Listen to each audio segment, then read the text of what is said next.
Hi friends, வாங்க மீன் வறுத்துட்ருக்குறேன். மத்தியான சமையலுக்கு உங்கள் வீட்டில் இன்றைக்கி என்ன நடந்து என்ன சமையல் பண்ணிகிட்ருக்குறீங்கன்றதை கமெண்ட்ஸில் சொல்லுங்கள். யாருமே கமெண்ட்ஸ் பண்ண மாட்டேங்கிறீங்க, லைக் கொடுக்க மாட்டேங்கிறீங்க, நியூஸ் வர மாட்டேங்குது. எல்லாம் உங்களை நம்பித்தானே நான் போட்டுட்ருக்குறேன். ஏன் எனக்கு இப்படி பண்ணுறீங்க? ஓர வஞ்சனை பண்ணாதீங்க ஃப்ரெண்ட்ஸ். எல்லோரும் சேர்ந்து என்னை கொஞ்சம் கை தூக்கி எழுப்பி விடுங்க பார்க்கலாம். மீன் இருக்குது பாருங்கள், இன்னும் வறுக்கலை. பாதி கொஞ்சம் தான் வறுத்துருக்குது, இன்னும் வறுக்கலை. குக்கரில் சாப்பாடு இப்போ தான் விசில் ஆறிட்டு இருக்குது. அதுக்குள்ளேயே பார்க்கணுன்னா ரசம் பார்க்கலாம் வாங்க. ரசம் வச்சுருக்குறேன். ரசம் வச்சாச்சு. அப்படியே வந்தீங்கன்னா நம்ம பாருங்கள் ஃப்ரெண்ட்ஸ், மீன் வந்து பீஸுந்தான் பாருங்கள். மண்டையெல்லாம் போட்டு குழம்பு வச்சுட்டேன். சட்டி நல்ல பெரிய சட்டி தானே பாருங்கள் ஃப்ரெண்ட்ஸ். மீன் குழம்புக்கு இந்த மாதிரி சட்டி இருந்தால் தான் நம்மளுக்கு பிடிக்கும். உங்களுக்கு எப்படின்றது கமெண்ட்ஸில் சொல்லுங்கள் ஃப்ரெண்ட்ஸ்.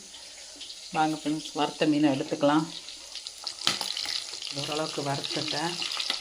இன்னும் மீன் வறுக்கிறது பெருசில்லை, அது எடுக்கும்போது பட்டக்கு பட்டக்குன்னு வெடிக்கும் பார்த்தீங்களா, அதுதான் ஒரு பயம்.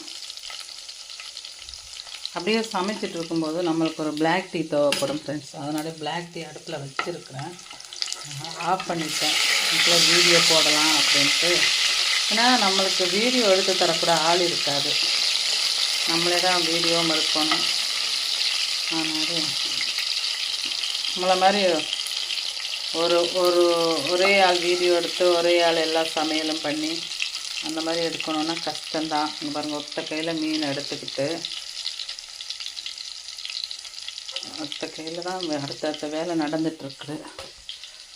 பாருங்க, எங்கள் மாமா பாருங்கள், உங்களுக்கு காமிக்கிறேன் பாருங்கள் எப்படின்னு. யாருமே ஒரு ஹெல்ப் கிடையாது ஃப்ரெண்ட்ஸ். ஃபஸ்ட் ஸ்டெப் மீன் போட்டாச்சு பாருங்கள். மீன் அடுத்த இது போட்டுட்டேன். ஒரு ஆளை காட்டுறோம் பாருங்க. மத்தியான டைமில் என்ன தூக்கம்னு மட்டும் பாருங்கள் ஃப்ரெண்ட்ஸ். இப்படி தூக்கம்னு சொல்லிட்டு நல்லா தூங்குவோம். அப்படி இவரும் சரி, இங்கே ஒரு ஆளும் சரி, செம்மையாக தூங்குவாங்க. எந்த ஹெல்ப் கிடையாது நம்மளுக்கு இவங்களாலாம். மத்தியானம் சாப்பாட்டுக்கு வந்துடுவாங்க எல்லோரும். பாருங்கள் ஃப்ரெண்ட்ஸ், உங்கள் வீட்லேயும் இப்படியானு எனக்கு கமெண்ட்ஸில் சொல்லுங்கள். வீட்டில் இருந்தால் சப்போர்ட் பண்ணணுமா இல்லையா? பாருங்கள், ஒன்றும் கிடையாது. தூக்கம் மட்டும் நல்லா வருது. எப்படி தான் வருதோ தெரியல.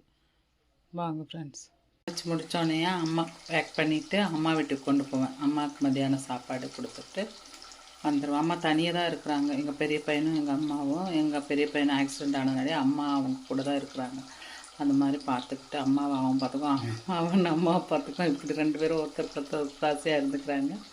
ஓகே ஃப்ரெண்ட்ஸ், உங்களுக்கு பிடிச்சிருந்தால் லைக் பண்ணுங்கள், ஷேர் பண்ணுங்கள், கமெண்ட் பண்ணுங்கள். Okay friends, bye bye, see you.